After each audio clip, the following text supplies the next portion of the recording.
Bismillahirrahmanirrahim. Pagi ini saya akan mencoba menerangkan bagaimana caranya menggabungkan ikan-ikan yang berasal dari dua atau lebih kolam yang berbeda agar tidak terjadi kematian massal. Satu aturan yang harus kita ingat adalah bila seandainya kita baru mendatangkan ikan dari luar, jangan pernah dimasukkan atau digabungkan pada kolam yang di dalamnya sudah ada ikan. Karena pengalaman itu akan terjadi kematian massal.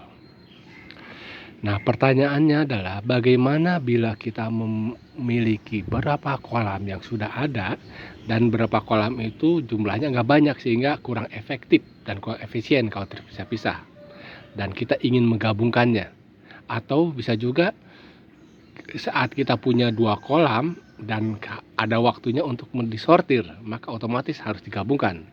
Memang idealnya kalau kita punya dua kolam dan harus kita sortir, kita harus memiliki 4 kolam.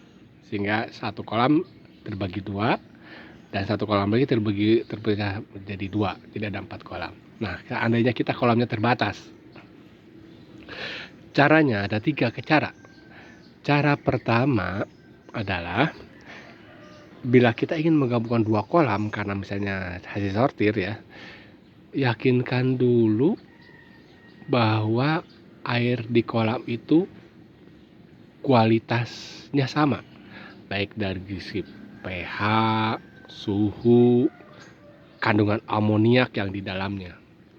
Kalau kita yakin sama, ikan itu tinggal digabung, lalu diaduk-aduk dulu biar semua ikan dalam kondisi stres.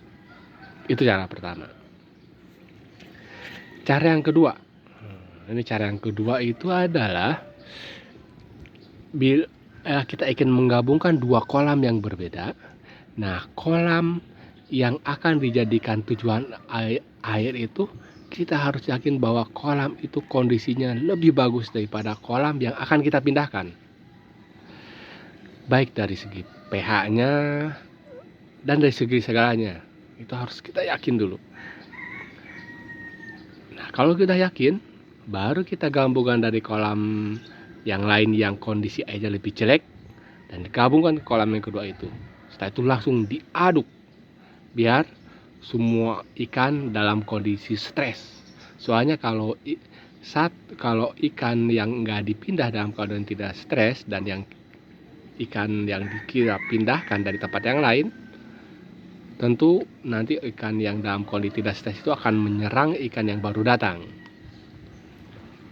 Itu cara yang kedua ya. Cara yang ketiga, nah ini cara yang biasa dilakukan di Cyrus Mini Farm.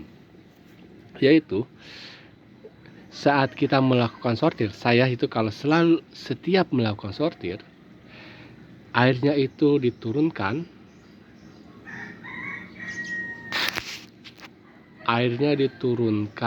dua-duanya, lalu ikannya kita gabung ke satu tempat dan kemudian diberi air baru. Jadi dalam kondisi kolam yang digabung itu adalah mendapatkan air baru, air yang lebih bagus daripada kondisi air sebelumnya. Itu yang dilakukan di Cyrus Farm. Dan alhamdulillah ini dalam kondisi aman dan tidak terjadi kematian massal. Dan perlu diingat pula bahwa sebelum kita lakukan penggabungan, ikan-ikan sebaiknya dipuasakan dulu 1 hari. Dan yang kedua adalah yang harus diingat itu, sebaiknya ikan kalau sudah digabung itu kita campuri dengan air hijau, air yang hijau di sampingnya sehingga tidak bening. Soalnya kalau bening itu khawatir mereka akan saling nyerang dan saling makan antara satu dengan yang lain. Oke, itu yang bisa saya terangkan pada pagi ini. Terima kasih.